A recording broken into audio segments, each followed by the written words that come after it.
آپ دیکھ رہے ہیں دینک لوکفن نیوز، بے باک آواز، خاص خبروں کے ساتھ۔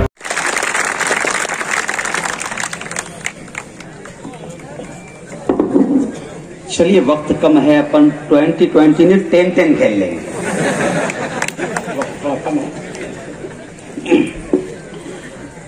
اعوذ باللہ من الشیطان الرجیم، بسم اللہ الرحمن الرحیم،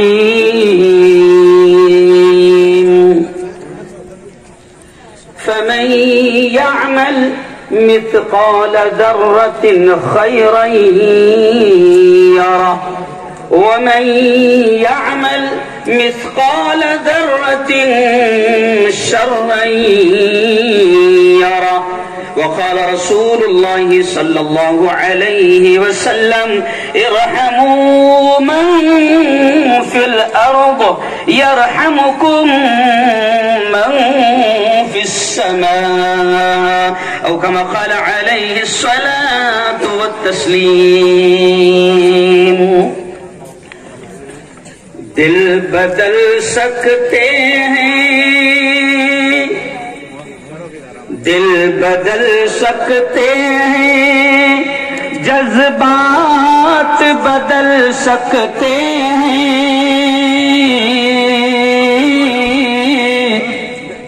ملک کے فکر و خیالات بدل سکتے ہیں،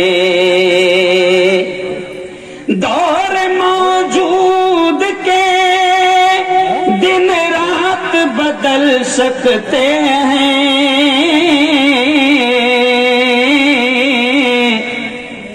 ہم بدل جائیں تو حالات بدل سکتے ہیں۔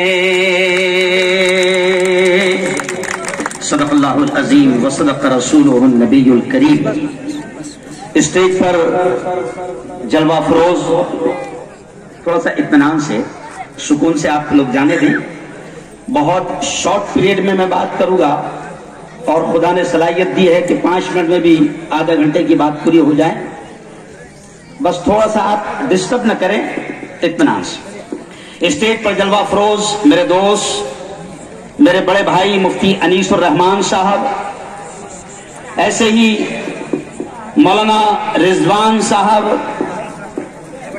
بھنتے جی، بودھ دھرم، کرسچن دھرم، عیسائی دھرم کے تمام ذمہ داران، نوجوان دوستوں، بزرگوں اور ساتھیوں، سب سے پہلے تو ایک بار آپ حافظ ہارون صاحب اور ان کی پوری ٹیم کے لیے زوردار تالیاں آپ بجا دیں کہ ایک شاندار پروگرام انہوں نے یہاں پر سجایا۔ آپ نے بہت ساری باتیں سنی، بہت زبردست انداز میں آپ نے اشعار بھی سنا، راشٹری ایکتا پر باتیں بھی سنی، لیکن میں 2-4 اہم باتیں آپ کے سامنے رکھوں گا کہ دیکھیں، سب سے پہلے میں نے پوتر قرآن کی ایک آیت پڑھا۔ بھگوان جی، پوتر قرآن کی میں نے ایک آیت پڑھا کہ اللہ یہ کہتا ہے فَمَن يَعْمَلْ مِثْقَالَ ذَرَّةٍ خَيْرًا يَرَهُ۔ اللہ یہ کہتا ہے او میرے بندے، دنیا کی زندگی میں ذرہ برابر، رائی کے دانے کے برابر، رتی برابر اگر خیر کا کام کیا، اچھا کام کیا، بھلائی کا کام کیا، اللہ کہتا ہے اس کے اجر کو، اس کے انعام کو، اس کے ثواب کو تیری آنکھوں کے سامنے لاؤں گا۔ جس دن او بدنا پور کے میرے جوانوں جنہوں نے اس شاندار پروگرام کو سجایا، او بدنا پور کے علماء کرام جنہوں نے اس شاندار پروگرام کو سجایا، جب حشر کا میدان ہوگا اور رب کے دربار میں، اللہ کے دربار میں حاضری ہوگی اور نفسا نفسی کا عالم ہوگا، ماں بھی اپنے بچے کو ایک نیکی دینے کو تیار نہ ہوگی، اس دن اللہ کے دربار میں بدنا پور کے جوانوں، بدنا پور کے علماء سن لو کہ اس دن اللہ کے دربار میں اللہ یاد دلائے گا، وہ حافظ ہارون، وہ مولانا ہارون، اللہ یاد دلائے گا کہ میرے بندو ذرا یاد کرو، تم نے ایک بہت اچھا پروگرام راشٹری ایکتا کا، محبت کا، امن کا، شانتی کا بدنا پور کی زمین پر لیا تھا۔ اللہ یاد دلائے گا کہ تم نے ایک اچھا کام کیا تھا،